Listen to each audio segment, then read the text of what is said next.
Hello everyone, welcome to my channel. तो आज हम पढ़ने वाले हैं music minor first sem syllabus BA का।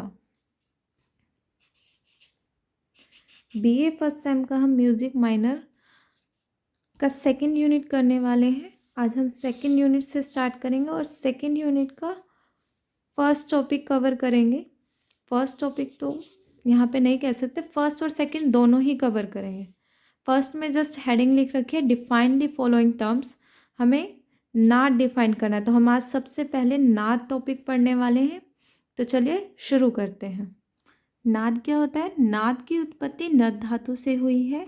इसका अर्थ है मन को आनंद प्रदान करने वाली ध्वनि। नद में न का अर्थ नकार यानी प्राण या वायु से है और द से दकार शब्द बनता है, जिसका अर्थ है अग्नि या शक्ति। नकार और दकार के मिलने से नाद की उत्पत्ति होती है। परिभाषा में आप ये लिख सकते हैं कि नियमित तथा स्थिर आंदोलन संख्या वाली मधुर ध्वनि को नाद कहते हैं या नाद कहलाती है। नाद के दो प्रकार होते हैं। नाद के दो प्रकार कौन से हैं? पहला आहत नाद, दूसरा अनाहत नाद। आहत नाद में आहत नाद मार्गी संगीत में यूज़ होता है और अनाहत नाद देसी संगीत में यूज़ होता है। आहत नाद किसे कहते हैं?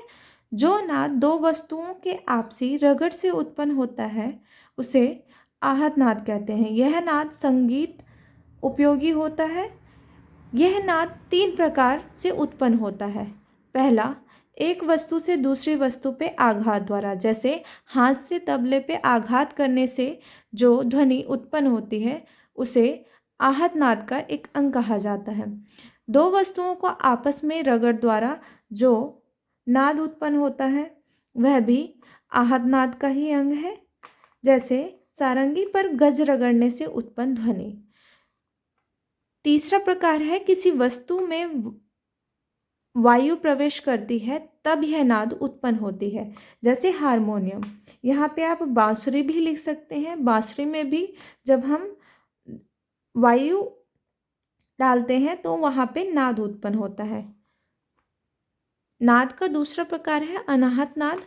अनाहत नाद किसे कहते हैं? जो नाद बिना किसी आघात के उत्पन्न होता है उसे अनाहत नाद कहा जाता है और इसका दूसरा नाम सूक्ष्म या गुप्त नाद भी है, या इसे सूक्ष्म या गुप्त नाद भी कहते हैं। इसका प्रयोग, यहाँ पे थोड़ी मिस्टेक हो गई है, इसका प्रयोग देसी संगीत में किया जाता है और केवल ज्ञानी व्यक्ति द्वारा ही पहचाना जाता है।